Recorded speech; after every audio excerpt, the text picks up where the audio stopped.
rules of the Clinton Foundation, where pay to play is an everyday occurrence. All right?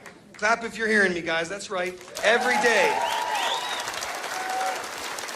Heck, even the Russians are questioning the validity of politics in the Democratic Party. Listen, folks, it's really that bad. The Russians are questioning the politics of the Democratic Party. So not only should the Democratic Party not have their nominee elected, but they need to take a step back and get their house in order before they do anything else. Can I get an amen there? Folks, it's time to put America and Americans first again. Gone are the days of when you can erroneously call someone a racist and then they just disappear silently. Gone are the days where political correctness rules the day. Gone are the days when a political figure can commit egregious crimes, put our country and its citizens in risk, and abandon our war fighters in need. Listen, our Vietnam vets, all right, in the Vietnam era, they had Jane Fonda, and we have Hillary Clinton. A rat is a rat is a rat. And there ain't no way that rat is going back in the White House. Listen. What happened in Benghazi is the unpardonable sin. Understand that? And it will not be forgotten. Not by me, not by you, and not by the oath keepers of this country. It will never be forgotten. Now listen. I took a little inspiration from Coach Knight, all right? Coming from the great state of Indiana, the Hoosiers, I took a little out of Coach Knight's playbook, and here it goes. There should be no confusion this November. Either stay your ass at home or come out and vote for Donald Trump. There's no other decision. Hell yeah. Hillary Clinton, the Clinton Foundation, her impeached husband, and all her cronies, they are sinking like a ship of rats. Let them sink, so that America can heal. Now that I think I got everybody's attention, maybe we will lock her up. Listen, I got everybody's attention for a reason, because now it's time to talk about Governor Mike Pence and why he is the right guy and the best choice to be only one heartbeat away from the presidency. Governor Pence comes from the heart of the conservative movement. He is a true leader of all that so many of us cherish as Americans. Now, after my beautiful unifying speech, I don't want anyone to come up, I don't want to have to come up here and state the obvious. But it's pretty easy to see that Governor Mike Pence and Mr. Trump don't exactly share the same personality. But then again, know that neither do I, and either any of my closest friends or some of my trusted colleagues. Mr. Trump is by no means looking for a yes man. He went out and found the most qualified, the most experienced, proven, and capable leader for the job and the role of vice president. Governor Pence has a proven track record of stimulating the economy as a politician, and the great state of Indiana now enjoys a $2 billion surplus. How many of you in here want to start hearing the word surplus again? Good. Now check this out. A study a few years back showed that Indiana businesses have the 7th lowest tax burden in the nation. It's probably dropped a little bit since then. Okay, we're going to find out what the governor has to say about that. The unemployment rate has fallen from 8.4% when he took office in 2013 to about 5% today. In 2014, Governor Pence signed a bill reducing the corporate income tax to 4.9% from 6.5% by 2021, making it the 2nd lowest in the country. And he's proposed even further cuts to business taxes, pressing lawmakers back in Indiana to phase out the business personal property tax entirely. Finally, Indiana also has a AAA bond rating, something that we can use as evidence of his fiscal prowess. All right, we like results, people. Now, so here's a quick little note. I found this last night on Governor Pence online that I think you guys all should hear, and then I'm gonna get down. Governor Pence stated last year, "The conservative is animated by the principle of driving toward the ideal of solutions that are grounded in economic freedom and individual liberty, but also understanding that compromise is part of the conservative approach to governance." Simply put, Governor Pence is exactly the kind of leader we need working side by side with Mr. Trump to create jobs, work with Congress, heal the country, take care of our veterans, and fix our immigration system. Governor Pence knows how to build an economy and create a surplus. Mr. Trump has a proven track record of stimulating the economy and creating jobs as a businessman. What more can you ask for? All right, guys, we've got this. So here it is one more time. Either vote for Trump or stay your ass at home. Change has come to America, and we will be great again. I'm Joey Gilbert. Thank you for your night.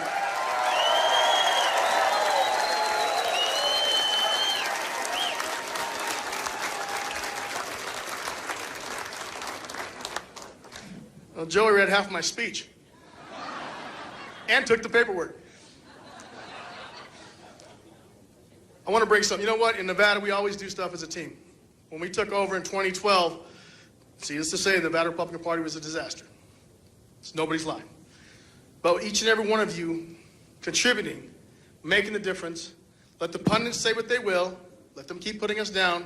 We just kept growing and gaining ground and gaining ground and gaining ground.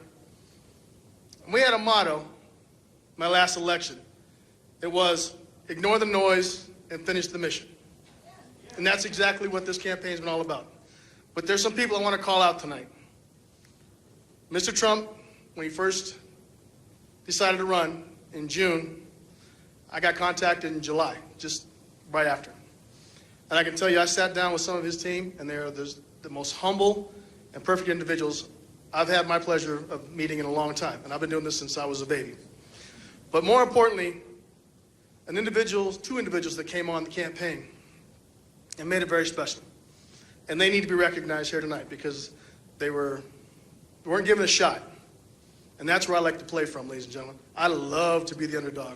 I love to be underestimated. So, ladies and gentlemen, give it your heart up to Charles Munoz. Where you at, Charles? Come on. You always hear about the people on the stage, but you want to hear the people that made it happen. Charles Munoz ran Mr. Trump's campaign. Awesome job. Tim Williams. Tim, where you at? Tim's hiding. There he is. Tim, over there. You guys did a fantastic job to deliver for Mr. Trump in Nevada, and also we were polled to Arizona.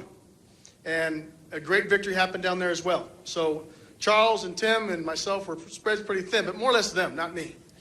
Because here I got a great team. I had a great team. And a man who's become my brother, I can't say too much about him because everybody knows him. James DeGraffney. Jim DeGraffney, where you at? Jim, come here.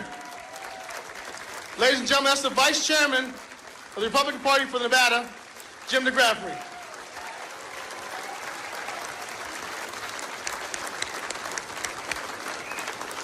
We have a great team. It's been very difficult. You know, we come together. Barb Hahn, Barb here. She was our secretary. She just came on. Barb, are you anywhere around? Right? Well, Barb came on, and we built. But again, ladies and gentlemen, it's about you. You're the one that helped us put it back together. Because I can make all the speeches in the world. I can tell you how great things are and how great we're going to rebuild. But a lot of times, everything was cut off because the pundits kept putting us down. They kept looking at the number. They kept looking at the machine that Harry Reid built and said, there's no way the Republican Party will ever be a factor again. We said, okay, fine. And we kept punching. We kept going. Because the message that I started bringing, along with our team, was this. If you want to serve on your knees, you vote for the other side. If you want a hand up and an opportunity, you become Republican. And that message has resonated.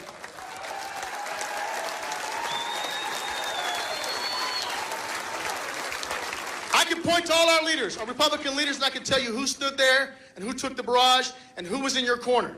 Who was in your corner to make sure you had money in your pocket, that the change didn't go out to the other side, and give to people who just want to be a handout. They don't want a hand up. That will cripple America, ladies and gentlemen. Your grandchildren, your parents, they're on Social Security. We keep giving it away, there'll be nothing left for them. And all of us, I'm a working chairman. You always hear it's the old, rich, white guys. Well, I'm not old. I definitely ain't rich, but I am a white guy. But I can tell you this. We were able to reach across communities that have never been gone before. I've gone to union houses. I'm a police officer, so I still go there. It's very important. And I want to tell you the message that's been slanted. You don't think Mr. Trump keeps telling the media, some media, not all, there's some great media people, but the media is slanted? How many of you know when I stood on that stage, Blue Lives Matter?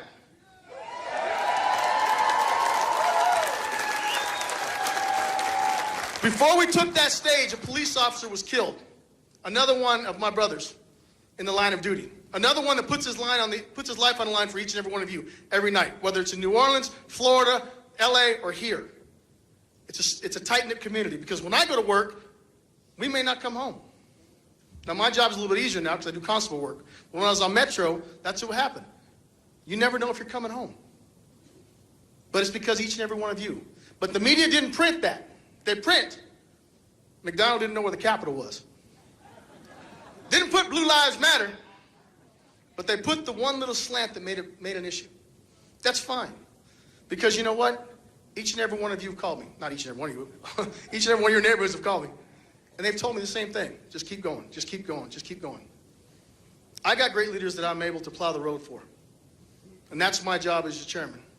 And one of the most special individuals I've had the opportunity to work with for many, many years when I was a city councilman in Las Vegas, to now when I lobby in front of the legislature, at the Capitol, which is Carson City. But a man who has gone to the mat many times for the working men and women, who answers phone calls in the middle of the night, who's gone to homes to help them when they're having a problem. I've witnessed all this. I've witnessed each and every one of it. And more importantly, he's the man that represents you in Congressional District 2. Ladies and gentlemen, it's my honor and my privilege. Please bring to the stage Congressman Mark Amadei.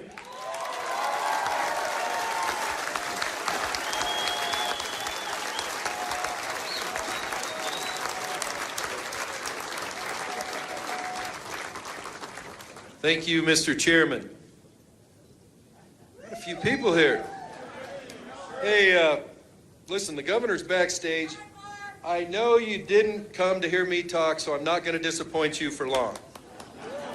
Thank you for coming out to see the Pences today. First thought of the evening. I want to win.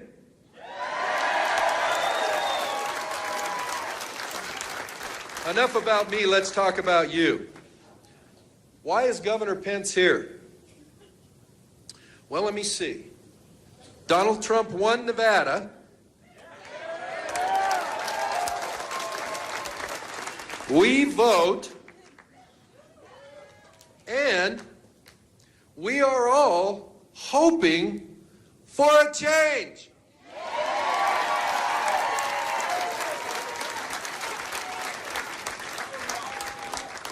Yeah. Please change, please. I mean, please feel free to say please. Hey, listen, real quick. You know, it's nothing new this election cycle. If you're a person from the elephant side of the fence, then you get scrutinized. It's not lamented. Let's not get bitter. That's just the way things work.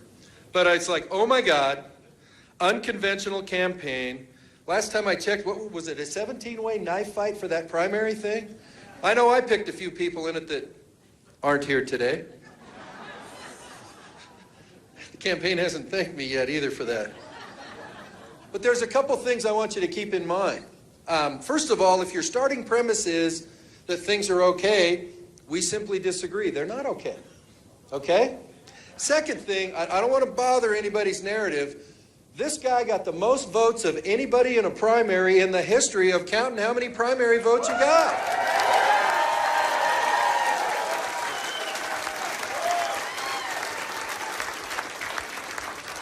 Nobody has had to climb a steeper hill, a 17-way fight in this day and age to get to the top of the Republican Hill in Cleveland than Donald Trump did. Keep that in mind the next time you're hearing those wonderful folks on CNBC tell you what awful animals that the elephant folks are. But let's talk about who you're going to have the treat to hear from in person. You're about to get an in-person demonstration on how good the next administration is going to be.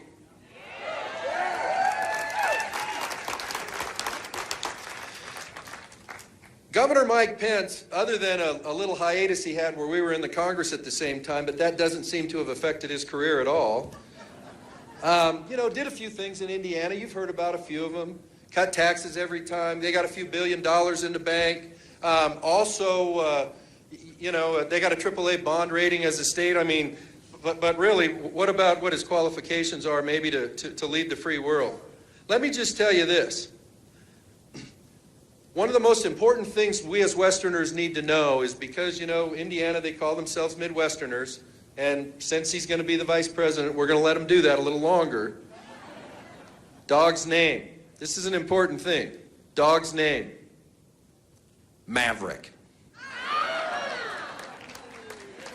I'll see if he wants to share the breed with you, but I'm sure it's everybody's new favorite breed of dog. Let me just tell you this. Governor Mike Pence is a class act. The lady he's married to that you're going to meet also, Karen Pence, class act and a world-class pick. Mike Pence is a world-class pick to be the next vice president of the United States of America.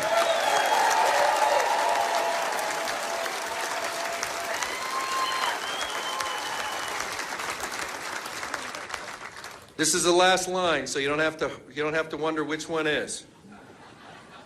Hey, Nevada, please give a warm Truckee Meadows welcome to the next Vice President of the United States of Nevada, Governor Mike Pence, accompanied by the First Lady of Indiana, Karen Pence.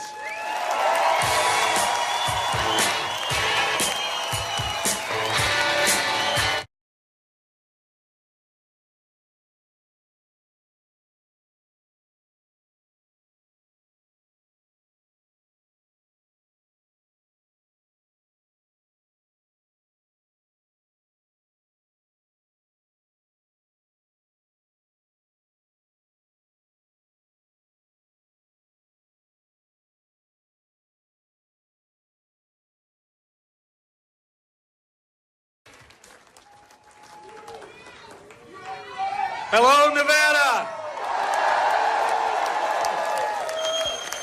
Wow. Thank you, Mark. Thank you for your great leadership in Washington, D.C. It is exciting to be with all of you. A week and a half ago, with my wife, Karen, at my side, we were humbled to accept the Republican nomination to run and serve as the next Vice President of the United States of America.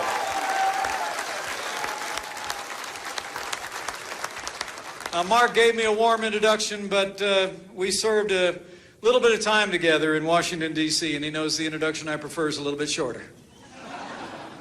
That is, I'm a Christian, a conservative, and a Republican in that order.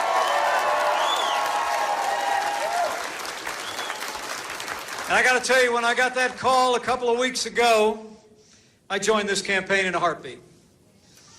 Because you have nominated a man for president who never quits, who never backs down, who is a fighter, a winner, a builder, and until just recently, it was like he was fighting against all odds, all by himself. But now we are united. This movement is united, and I know we're going to elect Donald Trump as the next president of the United States of America.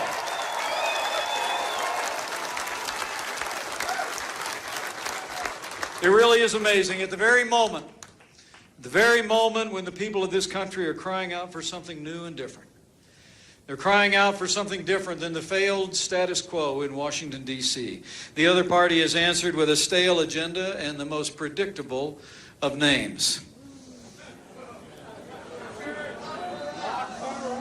So for the sake of our security, for the sake of our prosperity, let's make sure that Hillary Clinton is never elected president of the United States of America.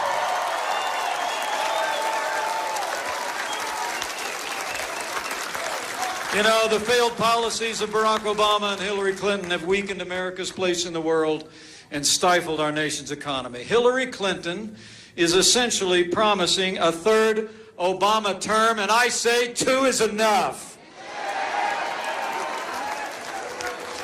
I mean, Hillary Hillary championed Obamacare because a couple decades ago she all but invented it.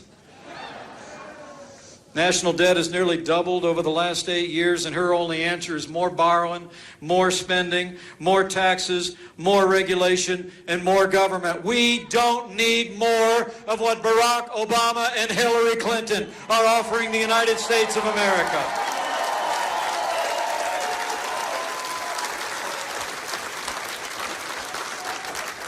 At a time when 7 out of 10 Americans know that our country is off on the wrong track, it is extraordinary to think that that same party has offered more of the same, and the same direction that's been failing hardworking Americans and resulting in a declining America on the world stage. You know, the American people are tired. We're tired of being told. We're tired of hearing from politicians in both parties that they'll get to solving these problems that our nation faces eventually, while they pile a mountain range of debt on our children and grandchildren. And as Ronald Reagan used to say, we're tired of being told that a little intellectual elite in a far distant capital can plan our lives better than we can plan them ourselves.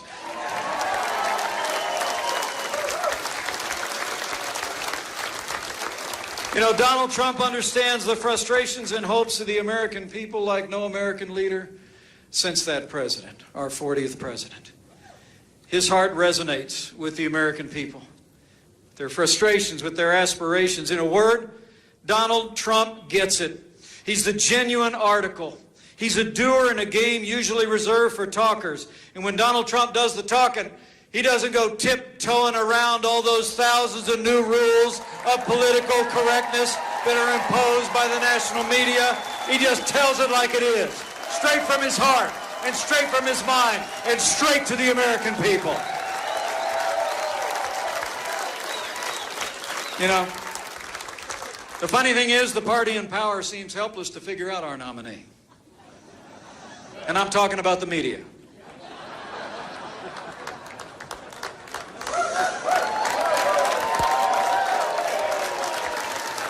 You know what I'm saying? I mean, really, the Democrat establishment and the media, they all keep telling each other the usual methods will work against him. Something comes up. They say, now we got him. They keep thinking they've done him in, and then they wake up the next morning, and Donald Trump is still standing stronger than ever before. That's the kind of resilience and strength that we want to see in the White House again. You know, they actually tell us that they look at this economy. Believe it or not, the morning after Hillary Clinton gave that speech, that long speech, I mean, I had as hard a time staying awake as her husband did.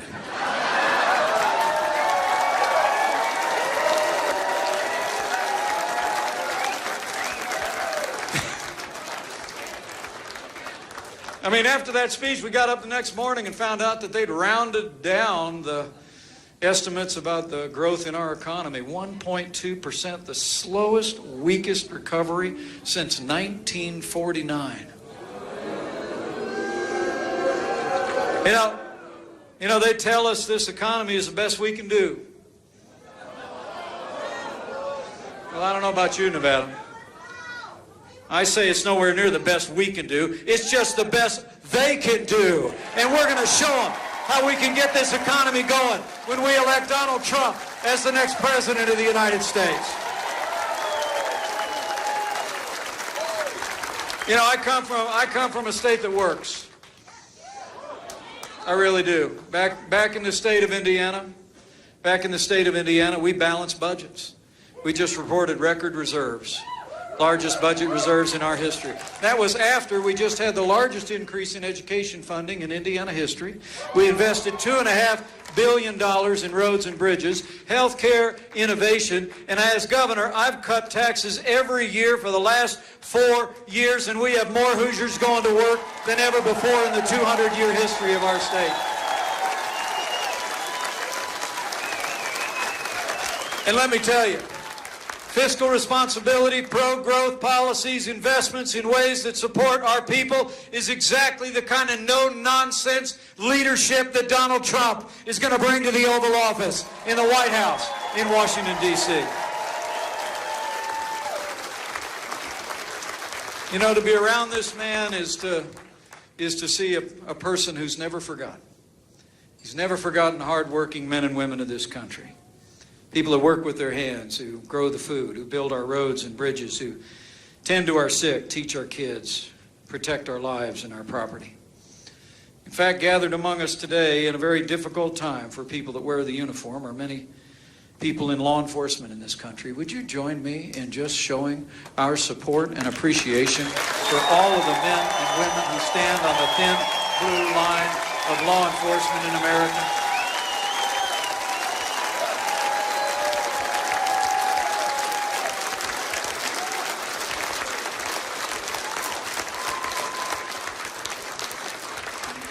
Let me tell you, Donald Trump will support the men and women in uniform. He will restore law and order to the streets of this nation. He will make sure our law enforcement officers have the resources they need to protect our family and go home safe to theirs.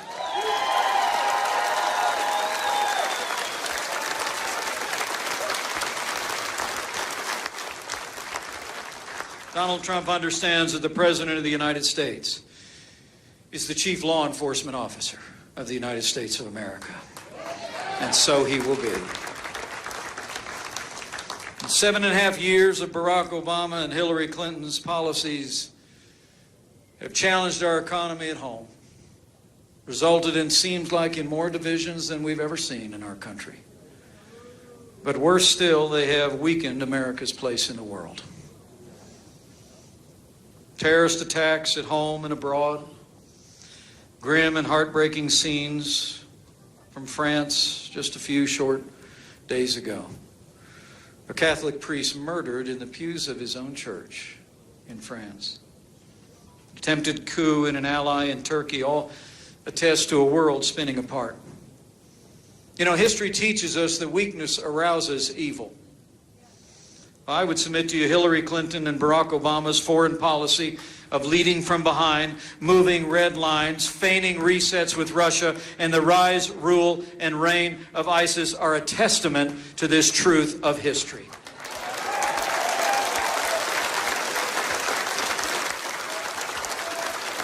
We cannot have 4 more years apologizing to our enemies and abandoning our friends.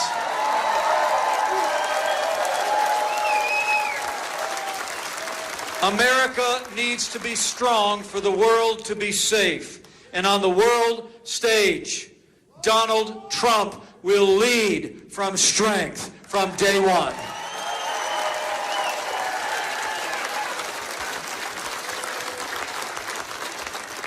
Donald Trump will rebuild our military. And as no other in my lifetime, no other in our lifetime, he will make sure that our soldiers, sailors, airmen, Marine, and Coast Guard and their families have the support they need to do the work of freedom at home and abroad and come home safe.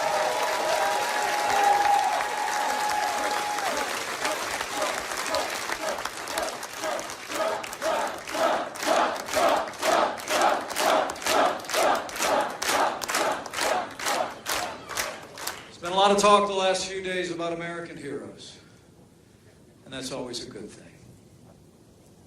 As Donald Trump and I have both said, Captain Humayun Khan is an American hero.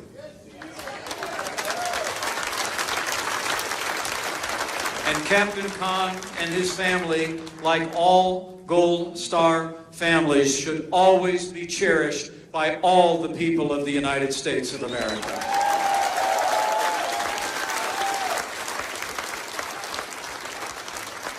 Captain Khan gave his life on 8 June 2004 in Operation Iraqi Freedom.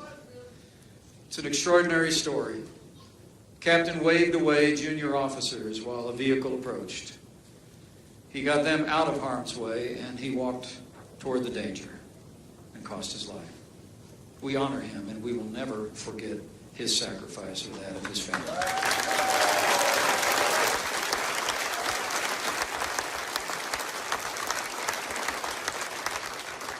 In fact, I say that I'm very humbled that we are in the presence of another Gold Star family with us today here in Nevada.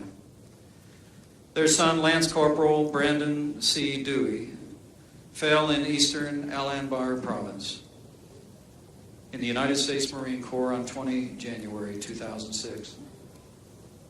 I was over there around that time in my capacity as a member of Congress. I saw the way the Marines turned Al-Anbar around. It was extraordinary.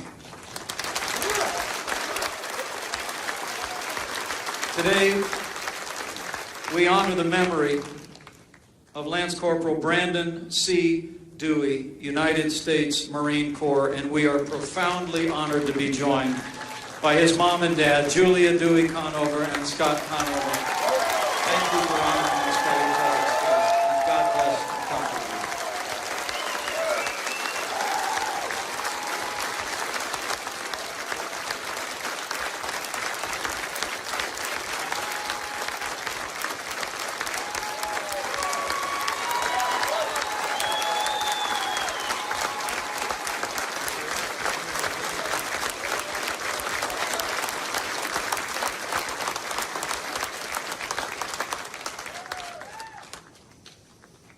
You know, our soldiers and our veterans know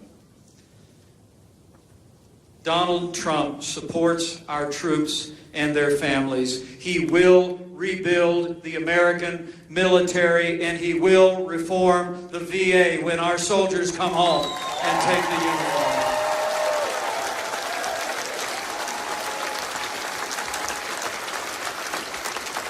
I will tell you, in the midst of all the news on cable TV the last couple days, I want to say from my heart, as a father of a United States Marine myself, I understand.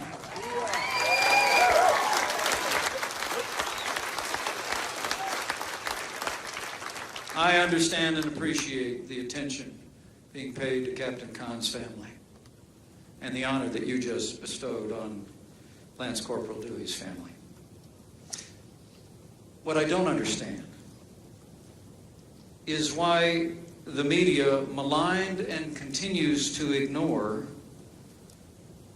the grieving mother of fallen Air Force veteran and diplomat Sean Smith, who fell in Benghazi.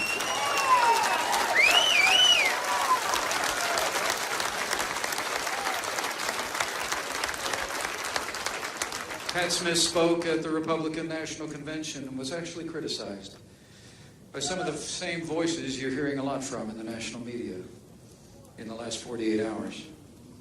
Well, I say, as a father of a serviceman, surrounded by so many veterans in the room, I say, let's demand that the national media listen to and honor all of the families of the fallen in this country and hear their voice in the debate over America's future.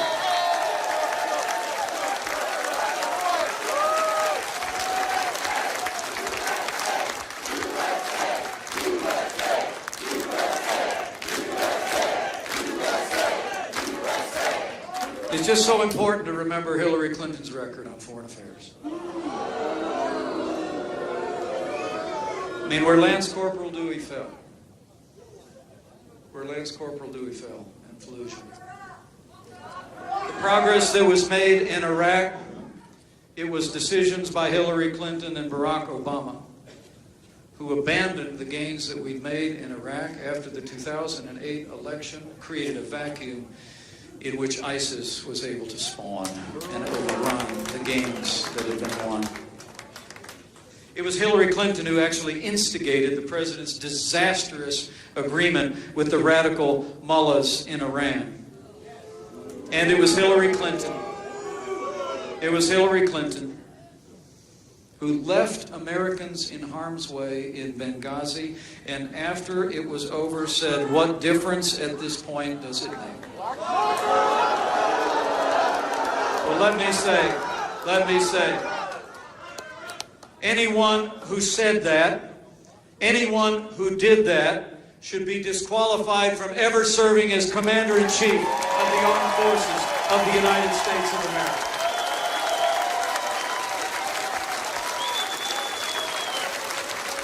Now,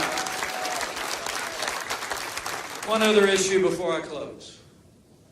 You know, as this election approaches, my friends here in Nevada, I want to remind you of the stakes in one other way. It's not just about our place in the world. It's not just about security and prosperity at home. It's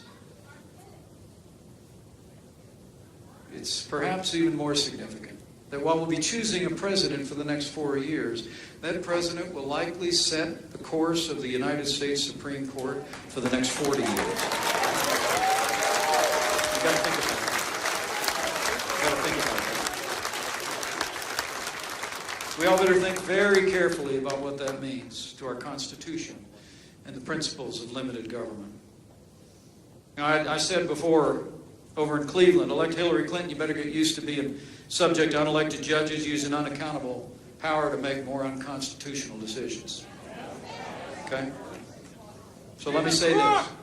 For the sake of the rule of law, for the sake of the sanctity of life,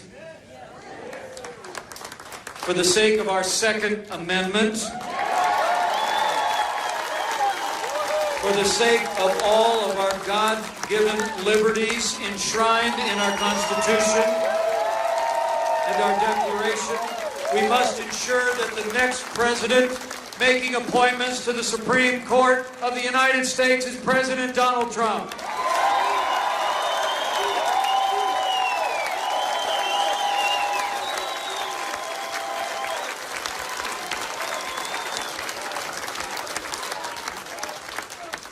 You know, it seems like we've come across, as I said a minute ago, a time of such great division in the life of our country. It seems like our leaders have almost become a version of cable television. You got a host in the middle, and you got the pro, and you got the con on everything.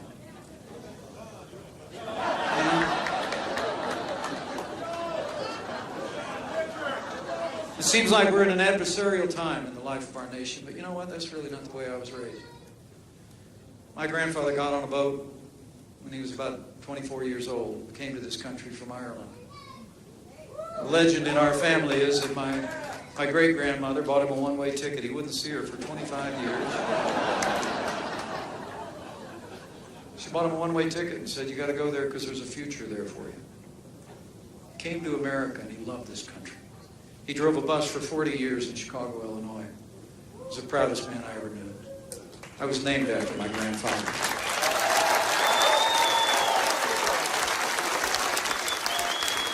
He watched his daughter marry some fast-talking salesman. They followed word down to a small town in southern Indiana, and they built a gas station business down there. Everything that matters. And they built a good family and a good business and a good name. I mean, I really grew up with a front row seat to the American dream. And I was always convinced that, and remain to this day, that there's so much more that unites us in this country than would ever divide us. Our belief in freedom, our belief in personal responsibility, our belief in private property, our belief in the boundless capacity of every person through hard work to live out their dreams. Whenever I'm talking to grade school kids, I a lot of times have them lean in and I say, "Let me tell you the secret about America." And I tell them, anybody can be anybody. My family's a testament to that. But the truth of the matter is, this is a very good time for us to remember what unites us as opposed to what divides us, to appeal to that which is stronger than party labels or political arguments. And chief among them is to remember that from the very outset of this nation, we have ever known ourselves to be one nation under God, indivisible, with liberty and justice for all.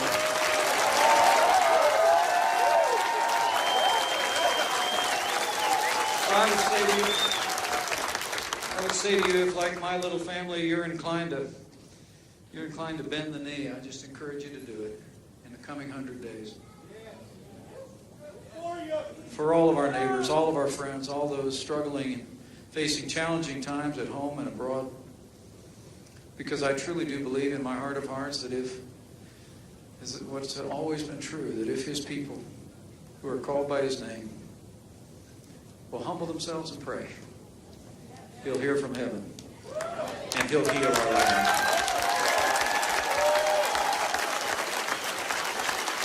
For my friends in Nevada, I say to you, I think we've come to another time for choosing. It's a time when we have to have faith. Faith in God and faith in the boundless capacity of the American people to make America great again.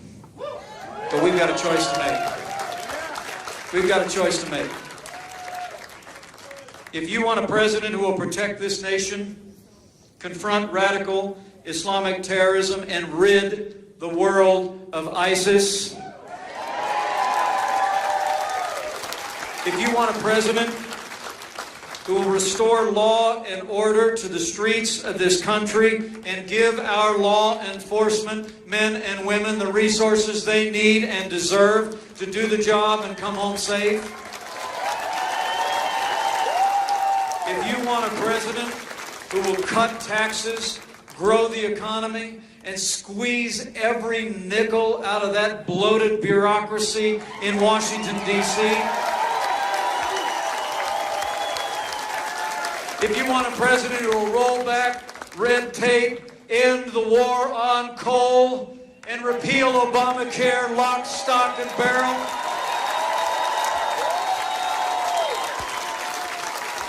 and if you want a president who will upend the status quo in Washington, D.C., and uphold the Constitution of the United States of America, we have but one choice. That man is ready. This team is ready. Our movement is ready. Let's work our hearts out for the next 100 days until we elect Donald Trump as the 45th President of the United States, and we will make America great again.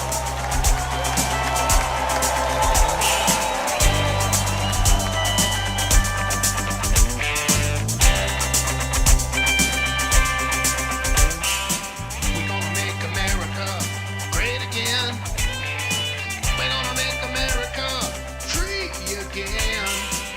People have the power to vote that way. All you people screaming USA.